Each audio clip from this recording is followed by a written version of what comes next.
Folks, all of you know that Legacy Precious Metals is a great sponsor of the Doug Collins podcast, and I can't tell you right now a more important time to know Legacy Precious Metals. There right now, your investment portfolio, if you look at the stock market right now, you look at the inflation that's going on, you look at the uncertainty out there, I'm going to tell you, the investments that you're making need to have gold and silver to be a part of it. You need the precious metals. Navigators are people who have been there, they know what to look out for, and they know how to come back and navigate you through the streams of your financial situation, whether it's for your retirement or whether it's just in your long-term investment strategies. Legacy Precious Metals folks are people who listen. They listen to you, they listen to your needs, and they help you navigate this uncertain financial times. When you're seeing the fluctuations back and forth, people will actually need to find a place where they have a portfolio that is balanced. Having gold and silver in that portfolio is something that you can have as part of yours. Just go find them at legacypminvestments.com. Do you want to listen to a podcast? By who? Georgia GOP Congressman Doug Collins. How is it? The greatest thing I have ever heard in my whole life. I could not believe my ears. In this house, wherever the rules are disregarded, chaos and mob rule. It has been said today, where is bravery? I'll tell you where bravery is found and courage is found. It's found in this minority who has lived through the last year of nothing but rules being broken, people being put down, questions not being answered, and this majority say, be damned with anything else. We're going to impeach and do whatever we want to do. Why? Because we won an election. I guarantee you, one day you'll be back in the minority and it ain't gonna be that fun. Doug Collins, great to have William Timmons on this morning. South Carolina rep, one of the fastest rising stars in Congress right now. You're not going to find one that is growing. And I think the greatest thing about this is, in this conversation this morning, is he's tackling something that many of us have seen up close and personal. That Congress, although should not change in how the founders, basically put it into place, its oversight role, its part of the budget, its legislative function, how it does that needs to change, and he's part of this Modernization of Congress committee. He's a ranking member. We're going to get some really interesting insights, and some of you are going to be shocked at the way we do things in Congress and the way we could do things in Congress, and I think that's going to be the interesting part of the day. But beforehand, though, William, welcome to the show this morning. Great to be with you. Glad to have you. Tell us a little bit. I always like to get in because a lot of people, especially my guests that are members of Congress or they're media people, most people see us in our political role, or they see us in our public persona. They see us on TV, they see us in interviews, podcasts like this. Give us a little behind the scenes on, what made you you. Yes, sir. Hey, great to be with you. Thanks for having me on. From South Carolina. Family's been here for 6-7 generations. Got a big family. Growing up, had 100 people at Christmas and Thanksgiving. Dad's one of 8. Lived in Greenville, South Carolina my whole life. Went to school in D.C. for undergrad. Went to George Washington. Got a master's in a law degree. Started a couple of businesses, and I've been a prosecutor and state senator. I'm in the Air Force, so I'm well-rounded. But I've enjoyed being on the Modernization Committee. It's really a dream come true. Well, one of the things for folks who listen to this podcast know that William and I already have a very much of an affinity, and I know that we're both Air Force blue. We're both Air Force. We both, of course, I'm March 1st, William. I get that 20th lap finish, so I'm starting a 21st lap. So yes. Now it's Doug's turn to decide what happens, but we're looking forward to it. What led you? Just curious, what led you into the Air Force? Well, so I was a prosecutor for a number of years, and I wanted to be a JAG officer in the Guard, and I actually started out in the Army. Unfortunately, I did not enjoy the Army, but there's not a lot of JAG slots in the Air Guard and then the Army Guard, and so I waited for 5 years, and I actually had to reapply every year because you have to have certificates of good standing, all this stuff. So they finally let me in, and guess when? I got sworn in as an officer, as a first lieutenant, a week before my primary for Congress. Oh, wow. So I was in the state Senate, and I got sworn in, and there were 13 people in the primary, so I thought I was in a pretty good spot, but who knew? I didn't know what was going to happen. I always wanted to serve, so I went ahead and accepted my commission and ended up going to officer training and to Judge Advocate Staff Officer course my first year in Congress. It was pretty wild. Yeah, that's a lot of work for those, your staff courses and everything else. That's a lot of work. Now you have this, if I'm not mistaken, you have what a lot of people would know, and they know it from, when I was in Congress.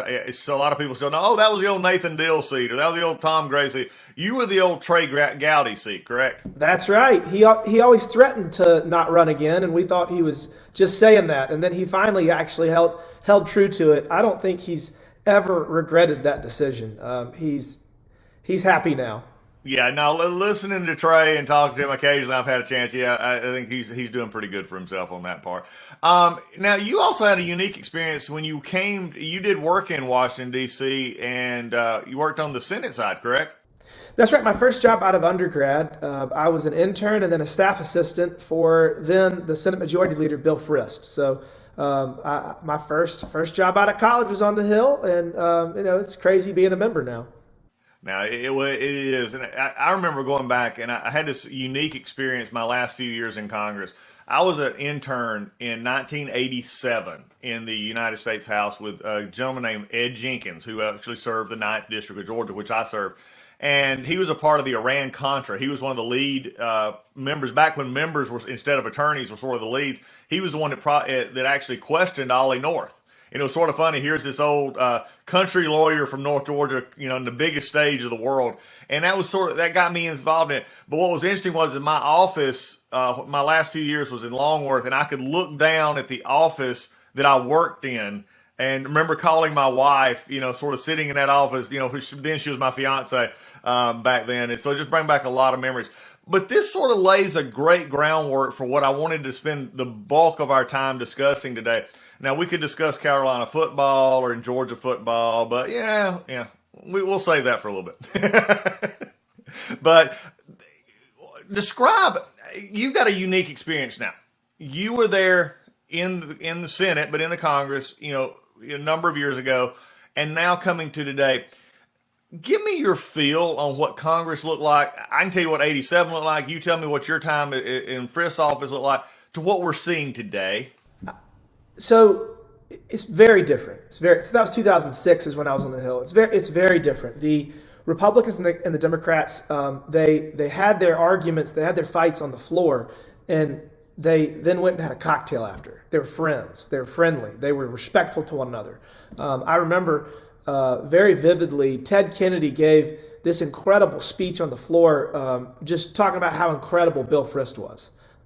That would never, ever happen today. And so that's a big problem. And the question is why? Because, when we're trying to modernize Congress, we're trying to fix what's wrong, the dysfunction in Washington, you got to think about what has changed between then and now. And honestly, I think a lot of it is technology. I think social media. I think the media. I think it's easier to fly. We have more flights. I'm door to door 3.5 hours. I'm going to come home anytime I can. But back in the day, people moved to Washington. So, we've lost this civil discourse. We've lost any kind of basic mutual respect. So we've got to find a way to get that back, and it's not going to be on Twitter. Well, that is true. Do you sense a lot of members, and I'm not trying to be cruel, that they're and a lot of members, and I'm going to say, when I say a lot, I'm going to make 98%, 99% are in Washington because they really wanted to do something good. And I'm not saying the other 2% didn't want to do anything good. They've just taken a different approach to how they do it because I think of what you just talked about in many ways. But I think the politics and the pressure of a 24-hour news cycle, the pressure of a Twitter feed or a Facebook feed or anything else has caused us to be that polarization. I remember being there one day talking to a friend of mine on the Democratic side, and we sort of joked that if we wanted to help each other's election, we'd talk good about them, because and so that they say, hey, this guy, we don't want to do this. But as we go forward, Derek Kilmer is the chair, and he's chaired this through the last Congress. Tom Graves from Georgia was the first ranker. You're the second in doing this. Most people, when they look at D.C., they have no idea that this is even going on. So let's start at a base level of we have this dysfunctional Congress in many ways right now that that really can't pass big legislation anymore. That's just not happening bipartisanly anymore. what was the premise for this committee, and what is the building blocks that have led it up to this Congress? So let's back up. Every few decades, Congress has always kind of reevaluated things. There's been a select committee to try to bring best practices to the institution. So this is the first select committee in a few decades. I would say it's pretty clear that it was overdue. And a number of former members and current members talked to Speaker Pelosi prior to the last Congress, prior to the 116th Congress, and they said, we really need to change things. We got big problems, and we need to find best practices and make this place work better. So Speaker Pelosi gave us a 1-year mission, and we started out 3 years ago, and Tom Graves was the vice chair, and it's important. He's not the ranking member. He was the vice chair. There's 6 Republicans, 6 Democrats, and in order to pass out any recommendation, we have to have 8 votes. We have 1 staff. We do not have a majority and a minority staff. We have 1 staff. We share about 9 staffers, and that's very different. We try to operate in a bipartisan manner to the best of our ability. There are obviously going to be partisan issues on anything, but we have good working relationship. I know all of my colleagues across the aisle that are on the committee, and I have all their cell phone numbers. Well, I don't have Emmanuel Cleaver's cell phone number because I don't think he has a cell phone. You don't think he has one? I'm friendly with everybody, and it's been great. Last Congress, we passed out 97 recommendations. We've got 45 so far this past year, and we still got 11 months left. So we're working hard, and we got some interesting things we're working on. But yeah, it's great. Well, let's dig into some of those. And when this started, and looking at the process, and now you coming into this vice chair role as well, what are for the average person out there who has no clue except what they see, on the media or social media and everything? What exactly are y'all looking at, and why does it matter? So we spent last Congress really getting the low-hanging fruit. Everything that we did last Congress, we all agreed to. Did it 1 or 2 controversial things, but it wasn't that challenging. This past Congress, or this past year, we issued a number of recommendations on civility, on how to get people to build relationships, and on updating some of the support agencies. The rest of this Congress, we're going to be working on a number of things. Schedule and calendar is my number one thing. We can talk more about that. We've already made recommendations on it, but I think there's more to do there. One thing we're going to be working on is the continuity of Congress. So there's actually no plan in the worst case scenario, some sort of a horrible attack on our members, and so we're going to be looking at what Congress could do to create continuity plans. And we got a number of other big things: modernizing district offices so we can better serve our constituents, constituent services in general. I still have to get people to physically sign a piece of paper in order to advocate for them to the federal government. That's ridiculous. So there's just all kind of things that we've already done that have a huge potential, but we've got a good bit left to do. Well, we'll get back to scheduling in a minute, and I do want to unpack some of these, because I think, William, Congressman, the one thing that people understand is they hear it, but they don't understand it. And I think that's one of the biggest perception roles that I had, in my time in Congress, and I'm sure other members, including yourself, probably do as well, is the general public doesn't really understand, the differences in a Washington office and a district office. They don't understand, the different, scheduling issues. Go back and let's do this, lay this out a little bit. Now, you had this committee that had not been appropriated in 2 or 3, a couple of 3 decades, okay? You come in that first Congress, which would have been the 116th. What were some of the major, I know it was a lot of low-hanging fruit, but what were some of the things there that made a difference that maybe a constituent could understand? Well, so we've already made a number of recommendations on the schedule, and schedule is really important because it dictates all of our time in Washington. And one of the biggest challenges is that we're not there enough, and we're in the airport all the time. So you got to think. I'm 3.5 hours door to door. Derek Kilmer is like 13, 14 hours door to door. He's in Washington. So, you got people that spend, more time in the airport than they do in DC, and that's ridiculous. So one of the recommendations we made was to be travel less, work more. And that will give us more time to try to tackle some of these big issues that we've been failing to tackle. I always go to immigration. We've tried to fix immigration for 40 years, and we just keep failing. So we've got to find a way to tackle that, and we're not going to do it in the airport. We got to be in D.C. working on it, working to find common ground. Number of other issues, budgeting. So we got $30 trillion in debt. I mean, we're out of control. We've spent $7 trillion in the last year and a half. I mean, it's just, we're on an unsustainable path. So we made a number of recommendations surrounding budget appropriations process. We recommended to do a 2-year budget that has not been adopted yet. It's going into a resolution that's going to be proposed here shortly. Staffing is another thing. We have more people in D.C. Minimum wage in D.C. is $31,000. We've got a lot of people that are making less than $31,000. My deputy chief of staff last Congress left. She took a job making 200%, 250% more than she was making on the Hill. So we often rely on lobbyists because we don't have institutional knowledge with our staff. So we made recommendations to keep more people and to make the quality of life for staff on the Hill better. I could keep going. I mean, we 97 recommendations. Well, I think I'm taking several at a time because, again, you're fighting public perception that, the offices don't do anything, the staff don't do anything. There's this, they don't understand that most of your staff, especially when you're there, and I say that as a member, when you're there, your DC staff in particular typically work minimum 10-hour days. And some of your others, your chiefs, your legislative folks, they can work 12 to 14-hour days depending on what's on the floor. A concept that's coming out now, and I'm curious to see, has this been talked about in the Modernization Committee? It's gotten sort of I think, unfortunately, a politicized appeal to it, and that's the unionization issue. Has that come up in the Modernization Committee? We've discussed it, me and the chairman, but Washington State has unions, South Carolina does not. Right. I am not for unionizing. I don't think that the votes would be there.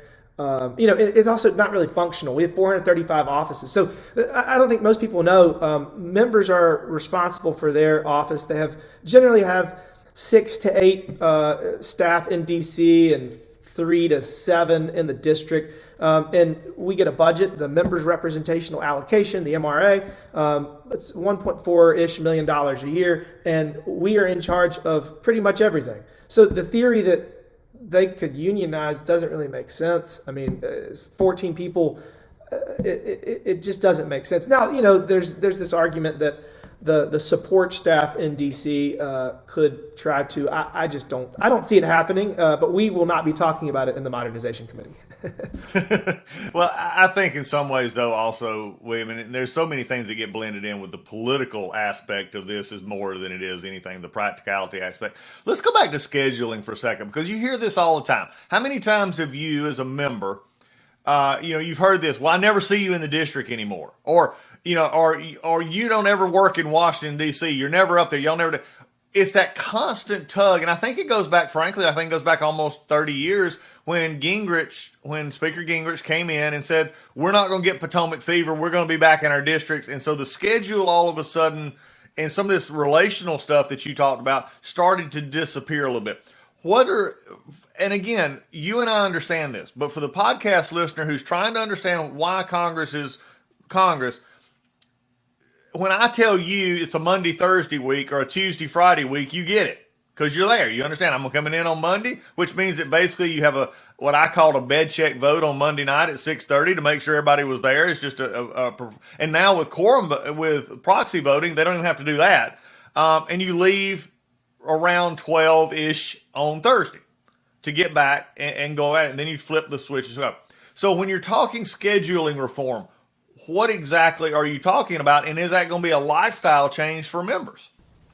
So first, as a small business owner, as every American in this country, we work Monday to Friday. And, generally speaking, it's sometime around 8 to sometime around 6, maybe 9 to 5, depending on your job. So if you think about it, I'll just use this year as an example. Most Americans are going to work, what is it, February 11th. We got, let's just say 10 months left. We got 50 or 45 weeks left. They're going to work 5 days a week for 45 weeks. All right? Whatever that math is, however many days that is. How many days do you think Congress is going to be working full days for the rest of this year? 43. Knowing in my head that you're going to take off October for elections. 43 days. You're going to work maybe 3 days out of 20 weeks. 43 days. Yep. I gave you benefit of 17 days. 43 days is how many full days Congress will be in session this year for the remainder of the year. It's insane. I mean, you wonder why we can't get anything done. We're never there. So the question is, what can we do to make that better? We've made recommendations in the space. And let me go further. So we're there for 43 days. You got 30 committees and subcommittees, and members generally serve on 5 committees and subcommittees. So during those 43 days, all these committees and subcommittees are going to try to jam meetings in. For example, this coming week, I actually have a financial services committee at the same time as the modernization hearing we have this week. So, I mean, when you're in DC, you're just bouncing around.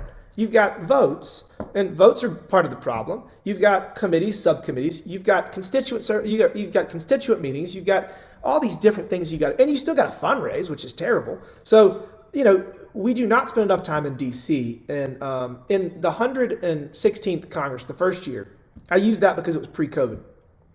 We had 65 full days the whole year, and we had 66 travel days. So again, it's no shock that we're not getting anything done. One of the proposals I have, I've worked on this for literally 3 years. I can get us to, if we go 2 weeks on, 2 weeks off, we fly in Monday, we fly out the following Friday.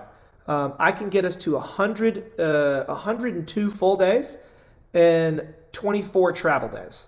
So, I mean, that is the opposite end of the spectrum of the conversation. But, I mean, we need to be there more because we got to do our jobs. And right now, obviously, things are not going well. Well, it's not. And one of the things that, even with those, and I'm going to, sort of throw this light out there a little bit, even with those 60-something days and even with the 43 days you're talking about now, this is going to sound strange to people, but even pre-COVID, but I'm sure even after COVID, a lot of members are in what they'll functionally call downtime. Because there's it's always a feast or famine. You either have 2 committees going at the same time or nothing for a day, and it just sort of works out that way because of the way the schedules are cramped together. Do you feel that there also could maybe be a reshuffling of committees and how the committees are structured to get more things done instead of a committee? Like I served my first year, my first term was 3 committees. I went down to 2 committees. Because you can focus more and then have better interactions, because really that's the only place. Most people may not realize this. Committee days, when you actually have a committee hearing, and now a lot of it's, by, some still by Zoom and everything else, but when you're actually in that room together is really the only time both parties are sitting within talking distance of each other. Well, and even then, rarely are you in the room with your colleagues because they have other stuff to do. I always count. Every time I'm in, well, we haven't been in financial services in forever, but when we were in the actual committee room, I would always count how many people were in the room when I got to talk. Nobody's there. We don't have a legitimate exchange of ideas. Nobody defends their ideas. They don't have to. They get their 5 minutes, they record it, they put it on social media in their echo chamber. The people that they represent generally say, "Oh, I love it, that's great." And they can say whatever they want. That's how we get these ridiculous policies that are coming out of the left. I mean, they want to spend $110 trillion on climate change. I mean, what? Like, I don't even we have $30 trillion in debt and they want to spend $110 trillion on climate change. I'm just like, please defend that. Like, I don't know. Well, they don't have to. And look, with the House being a majoritarian House, and I have to explain this on the podcast and radio all the time. The House is majoritarian. If nothing gets passed, and this needs to be understood by Republicans and Democrats, If something doesn't get passed, it's because the majority can't pass it. Because in the House, you don't have to have the minority. The Senate's the other way. That's where you have the other issue. But you've just brought up something, and me as a former member, you as a current member, I will tell you the 5-minute rule is ridiculous. At the end of the day, you hit it perfectly. It's your 5-minute social media clip. And before you answer this, because I want to know if y'all have actually discussed maybe redoing this a little bit. When I was in Congress, my first couple of years, especially with 3 committees, and when I first came, it was flat out. We were in, we had the Benghazi, we had IRS. I was on Foreign Affairs, Oversight, and Judiciary. It was just nuts. And I got to where I didn't, frankly, it was just like, I don't want to go. I'm so far down on the dais. Everybody's already asked the question. And so I said this to my staff one time. I said, why do I need to go? I said, these questions are going to already be asked. They said, sir, it doesn't matter, because when we have the clip, when you put out the clip, nobody knows that those questions have been asked 6 times before. And it just hit me. Well, number one, I never would ask the questions a lot of times, which infuriated my staff. But, because I wasn't just going to do it. But at the same point in time, it reminded me that these hearings many times are not about an exchange of ideas. They're about a presentation of point of view. That's exactly right, and that's exactly what's wrong with Congress. When I was in the state Senate, it did not take long to figure out if the person that was proposing an amendment or arguing for a bill made sense. They would get questions from their side of the aisle. They would get questions from the other side of the aisle, and it was remarkable. There was a true exchange of ideas. People change their mind during debate. We don't have debate. We don't have debate. Nobody changes their mind ever.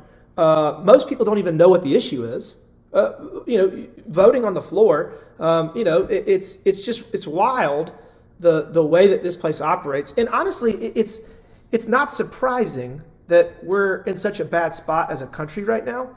And I do think that institutional reforms in the House and in the Senate, forcing people to defend their ideas. The way that this place is supposed to work is you're supposed to engage in evidence-based policymaking in a collaborative manner from a position of mutual respect. That's how you actually craft legislation. We don't do that.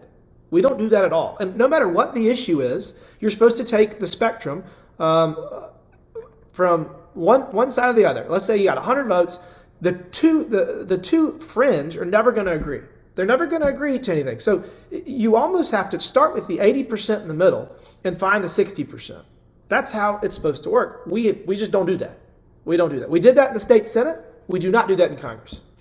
I was in the state legislature in Georgia. I think that's another issue. You have so many members who are not have, and no offense to those who didn't. I'm not trying to cast aspersion. It's open to anyone to run for office. But those members of state legislators or even county commission bodies or others, where they've had to vote, where they've had to do ideas, you see the difference in those members as compared to members who never had to do that. And in Georgia, you had, like in South Carolina, you had to, if you had a bill, you brought your bill to a committee, talked about your bill, and then answered questions from both sides. There was a bill, and you talked about changing mine. I actually pulled a bill after taking it to committee, getting a lot of feedback from my own side, but the other side, I said, we got to go work on this. And so we just pulled it out and said, it wasn't pushed through just because I was a Republican that we're going to pass this. And I made a comment. I was in the Rules Committee for 4 years in House. That was an eye-opening experience because I saw every piece of legislation that came through the floor. I made a comment one time because I got tired of people putting amendments to rules but never coming and talking about their amendments, or the bill sponsor never coming and talking about the bill. I made a recommendation to then Chairman Pete Sessions. I said, Chairman Sessions, I don't believe we should ever put another amendment allow amendment vote on the floor unless the author of that amendment came up here and took questions from both sides. And you would have thought that in many ways that was just an unheard of concept. But you don't have it. Do you think constituents in South Carolina realize that if you have a bill, William, let's just say to rename the state of South Carolina, and you put it in, do they think they realize that there's a real possibility that you never have to testify about that bill? Well, I'd go one further. I mean, what 85, probably 95% of bills never even get a hearing. I mean, so you don't have to defend it. You can file whatever you want, but it's not going to go anywhere unless leadership of either the committee or of your party wants it to move. And I don't know. I'll give you one other big challenge. We call them in the committee, we refer to them as conflict entrepreneurs.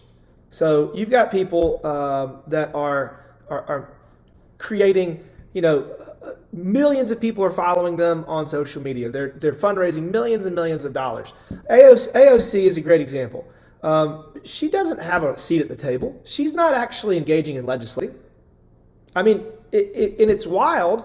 Everybody knows her name, but she doesn't legislate. She yells and screams and takes outlandish positions and pushes a narrative, and everybody knows who she is. But then you look at somebody who's, Greg Walden, last Congress, Greg Walden, Fred Upton. I mean, all these people are working hard and they are getting results, and nobody knows who they are. And show horse and workhorse. I always refer to it. Which are you going to be? Is it in the purview of the Modernization Committee? And because I'm asking here, I'm not sure about this. Was it in the purview to go into the committee? What we'll know is, look, it's not working, and I'm saying this from a Republican and Democrat side. I got so frustrated that we'd have hearings for hearing's sake. I never understood why you had a hearing about an issue that would be relatively pertinent, and then there'd be no legislation, there'd be no follow-up. It was just a one-day hearing for everybody to put it out there, but no solutions. Is it in y'all's purview to actually tackle the role of the chairman, the role of the ranking member, the role of the 5-minute rule? Is that in y'all's purview? Yeah, so one of the issues is committees are so big. We are considering making a recommendation to reduce the overall size of committees. We just made recommendations on, it's in the civility tranche, but at the beginning of every Congress, we have created a bucket of money and given them the authority to have a bipartisan full committee dinner over at the Library of Congress, where you actually have a sit down and build relationships. We have discussed the 5 minutes. There's a bunch of different proposals that we're considering on how to restructure it, but at the end of the day, we're going to encourage things. I mean, all we do is make recommendations. Committee chairman and chairwomen are going to be the ones that have to drive these changes. So we actually do not sit on the dais. We sit around in a round table. We do not go in order of seniority. We just kind of who has a question. We have a queue, and they just get started. And we have a lot of back and forth. We do not keep. There's no clock. We just talk. But I mean, again, we only have 12 people, so we can do that. But I think some of the things that we have seen that are working, we're going to try to pilot in some of the smaller committees, whether it's small business, veterans affairs, space science tech, and try to pilot some programs to change things, to hopefully get back to the dialogue that facilitates the policy that actually becomes legislation and becomes law. Well, you've hit on something right there, even with the smaller committees, even with the larger committees, but in the smaller committees as well. It's still going to be the truth. The Pareto principle of 80-20 is going to be present. The 20% of the members who really want to engage in those committees are going to be there. They're going to have their conversation, and the others will come in and out when they want. Why not make it? But here's what happens, and for those listening on this show, and what you just laid out, William, so great, is that member who has that great idea in Judiciary Committee, if they're say they've been there 2 or 3 terms, so they're about 8th on the dice, so to speak. They get their 5 minutes, and that's it. Unless they sit there and beg time off of somebody else's member, they might have an idea that could literally reshape our criminal justice system, reshape our immigration system, but yet have no ways of presenting that in the time frames allotted. I think that's what frustrates a lot of members and leads to what I've called, and I'd love to hear your comment on this. I believe that one of the biggest problems in Congress, and hear me out, is that members are bored. And when I say bored, I say this: they don't have a passion they're working on. They feel stretched. They feel pulled. I've got to go to this meeting. I've got to take this constituent call. I got to go raise money. I've got to go across the street. I got to go vote, back and forth. But there's no, I came to Congress to fix X, but they don't have an outlet to fix X. How can we better help members, sort of like we do with our children, work toward their bent in life? How can we, is it possible, or is the seniority system in Congress just too overwhelming? I actually think it's more, the challenge is that everything is leadership driven. A freshman coming in has virtually no say, and it takes at least 2, 3, 4 terms in Congress to even understand how policies actually even being crafted. I mean, you got to think about the votes that we've had in the last 3 years. Generally speaking, a number of these things have never even gone through committee. They've never had a hearing. And then you look at the timing of these votes. Generally speaking, there's Christmas and there's August recess. Anytime that leadership wants to push something that is bad through, they wait until everybody wants to go home. And they hold them hostage until they get it done. And 85, 90% of members have no idea what is in the bill.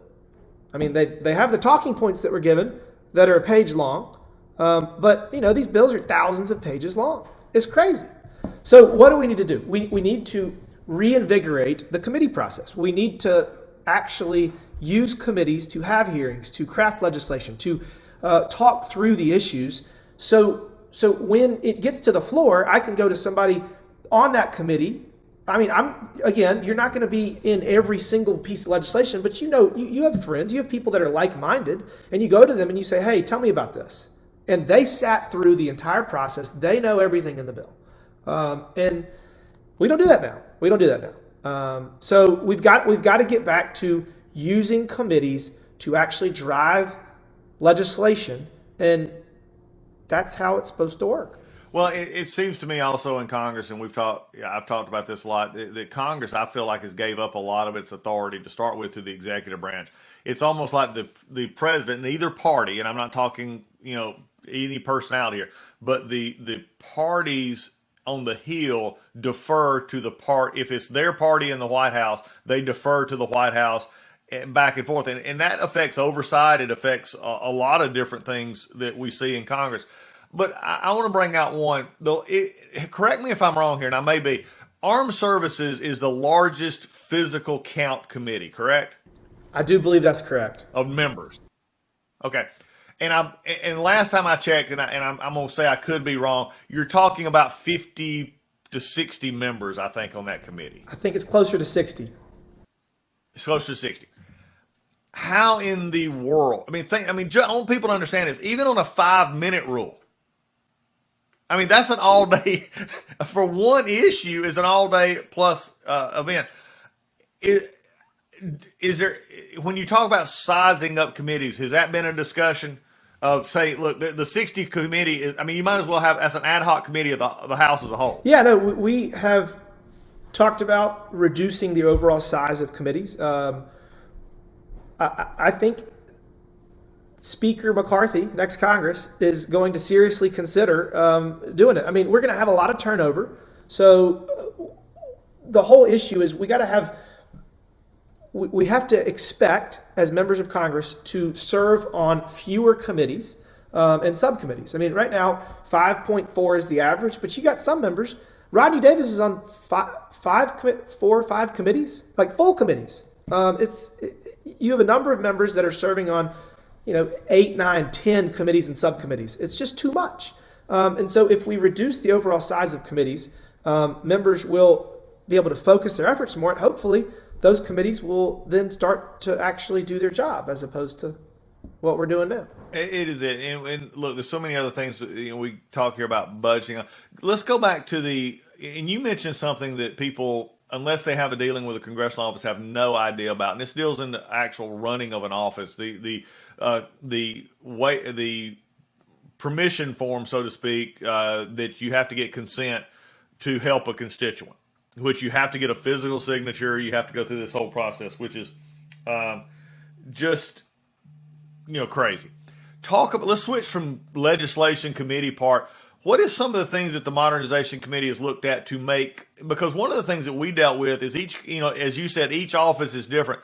But what I have seen is that the infrastructure is not good in many of the committees, because in many of the offices from having good cameras, having, so that they could do Zoom stuff, or having computers situated. Has there been a lot of discussion about that side of it? Yeah, absolutely. Technology can make us more efficient, but we got to be careful. The other side of that is, a number of people would like for the committees to become entirely virtual. We've had a lot of virtual hearings during the pandemic, and we got proxy voting in the House. So there's a balance. We need to utilize technology to make us more efficient and more effective, but we don't want to become overly reliant on technology, because at the end of the day, nothing is going to change the value of being in a room with people and talking through issues. And so we do have to be careful, but we have definitely been pushing modernizing the technology form. Most people wouldn't be aware. When I was in the Senate, when I was in when I was an intern in the United States Senate in 2006, we had what's called an auto pen. And it literally, the member of Congress, the senator, will train it with his hand, he'll sign, and the machine will literally mirror his signature. So it literally produces a signature so the member doesn't have to sign it. It's auto pen machine. We don't have those anymore, but back in the day, you would have to walk around to each member's office and get them. If you wanted to sign a letter with a member, get 5, 6, 10, however many members on it, you had to do that. So now, just in the last 2 years, that's now digital. So, that's a no-brainer. And then for members of Congress to represent their constituents, we still don't have a digital signature option. So we literally have to get them we mail it to them. They got to print it out. They got to sign it. They got to send it back to us. That's just not 2022. We need to have a digital signature option. We will have one this Congress. I can promise you that. But just stuff like that is so annoying. we got to create efficiencies, because it's a big job, and every little efficiency you can create gives you more time to do other things. Is it true now, and I saw this and I haven't had a chance to follow, that you now do not have to send your intern or your staff assistant to the floor to actually drop in a bill? We did that. You're welcome. The hopper, you can actually electronically file a bill now. Have we actually moved into that process? We did, and you can now co-sponsor a bill electronically. That's kind of cool.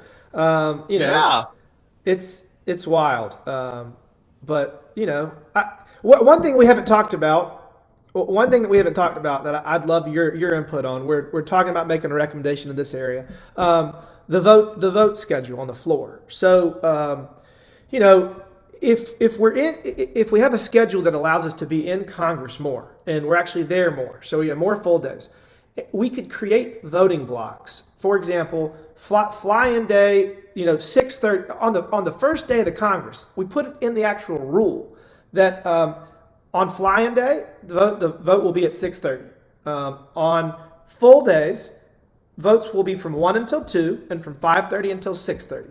And then on fly-out day, you votes at 10:30. So there's no scenario where you're outside of that window. If you have more votes than you at 2 o'clock, if there's more votes, they just go to the next voting block. So if we do that, it would free up everybody's schedule. Most people don't realize votes are called in windows. They're like, votes will be between 2 and 4. And then you get, there's a 15-minute vote, the first vote.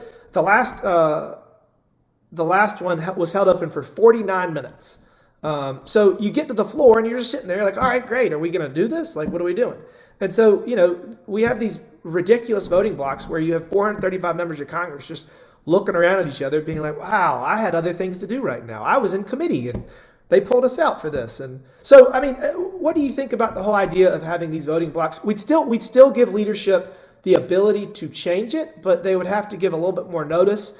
and that would allow members to more effectively structure their days. What are your thoughts? Well, I think it's a great idea. I think you've hit the last part. Leadership will, no matter which party, will pitch a fit about that because, frankly, if they have a bill that they can't, finalize, they're going to have, they're scared about when to put it on the floor. But if you're saying you're going to have a designated blocks of voting in a day, then they can say, okay, I'm going to do it here. We have, as you well know, you have the famous blue screen. You're going to have that 2 to 4 voting, and all of a sudden, the House is in recess subject to the call of chair. I'm going to give everybody out there who ever watched C-SPAN and wondered what that was, I'm going to give you here's the Cliff Note version of that.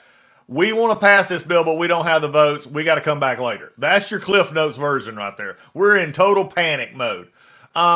Here's the way, though, I'm going to think you're going to have to deal with that, though, William. I think you're going to have to deal with it with how you deal with the floor. And this will sound heretical to some, but I need to say it as we close up here. No one's mind is being changed by the way the House now considers debate on the floor. Okay, it doesn't happen. And if you're able to put in a committee structure that is much stronger, then you're able to come to the floor, have a limited, although an hour sounds like an hour or 2 hours, but it's basically wasted time. It's 5 more minutes of YouTube videos or 2-minute video. I think you'll have to deal with that situation a little bit more, but I think it's definitely you're going to have to come up with it. If you're going to emphasize committees, if we truly say work starts in committees, then you're going to have to limit or protect those committee times, and committees have to operate into that function as well. I couldn't agree with you more.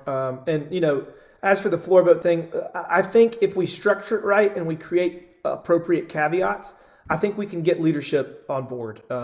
We just need to clean up our schedule. The other thing is deconflicting committees. So right now there's no master committee calendar.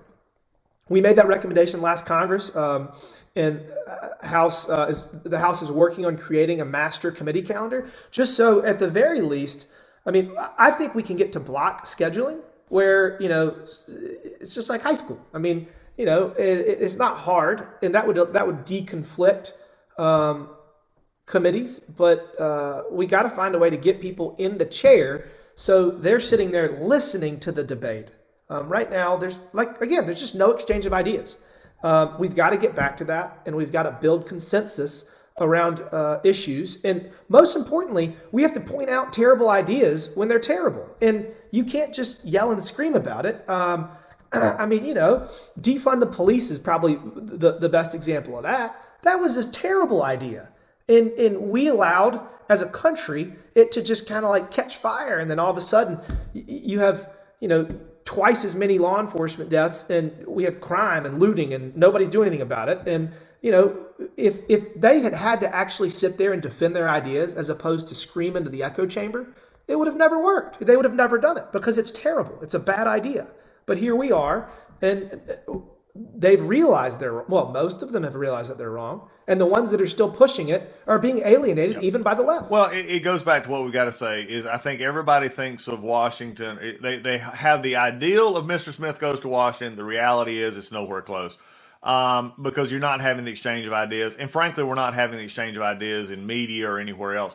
But William, I think that's the purpose of this committee. That's why I wanted to have you on today to talk about this. This won't be our last conversation. I want to come back, especially with some more recommendations, and just sort of see, because there's going to be a tendency to, especially in an election year change, if there's, especially the Republicans taking back over, well, we like these ideas, but we don't like this, and we got to get those implemented, because at a certain point in time, people are demanding that government work. And it's not just, and it's being a member and you being a member, we realize where it's broken. The problem is you got to get the other members to realize it as well, because then it actually requires real thought, real work, because democracy is not easy. And the House debate should not be easy, but that's how you crucible good ideas. William, thank you for being vice chair of that committee. Thank you for taking a role that, is not gaining you political points necessarily, but it's gaining points for our country. Thanks for doing that. I enjoy it. Thank you for having me on. Look forward to being on again. And we're gonna get results for the American people. I promise you that. We're gonna make Washington less dysfunctional. Making it less dysfunctional is not hard. Making it actually work is another question. Well, I think on our next one we'll do some of the pulling the curtains behind some of the myths that members like to hide behind. They won't like that one, but this one actually gives us some good information. William, thanks a bunch. Great to be with you. know about you, but I cannot stand a towel that simply moves water around me after my shower. I like a towel that grabs you, takes the water, gets it off of you, and does what a towel's supposed to do, dry you off. I've had so many towels I bought over time. Some are expensive, some were cheap, but again, when they just sort of move the water around, I could just stay in the shower and stayed wet. I need a towel that gets me dry. That's where our friends at MyPillow come in. They have towels, and you're not going to believe the bargain that they have right now. Mike and the folks at MyPillow have offered a 6-piece towel set. That's 2 bath towels, 2 hand towels, and 2 washcloths, regularly $109.99 for $39.99. All you got to do is have code word Collins. You can go to mypillow.com, or you can call them at 1-800-986-3994. If you want towels that actually do what they're supposed to do, dry you off. You know, that's what we do here on the Doug Collins podcast. We talk about real answers and real solutions for a complicated world. Well, sometimes you may not think that getting water off of you is a complicated process, but undoubtedly it is for some towel companies. It's not for the folks at MyPillow who actually have a towel, the MyTowel, which is a great investment for you. And right now you can get it on sale regularly $109.99 for only $39.99. And that is with code word Collins. Also, anything else that you want to go on there, you can still got the slippers, you still got the MyPillows, you still got everything that is on that wonderful website. You want to go check it out. Use code name Collins and get your discounts. Folks at MyPillow are waiting on you right now.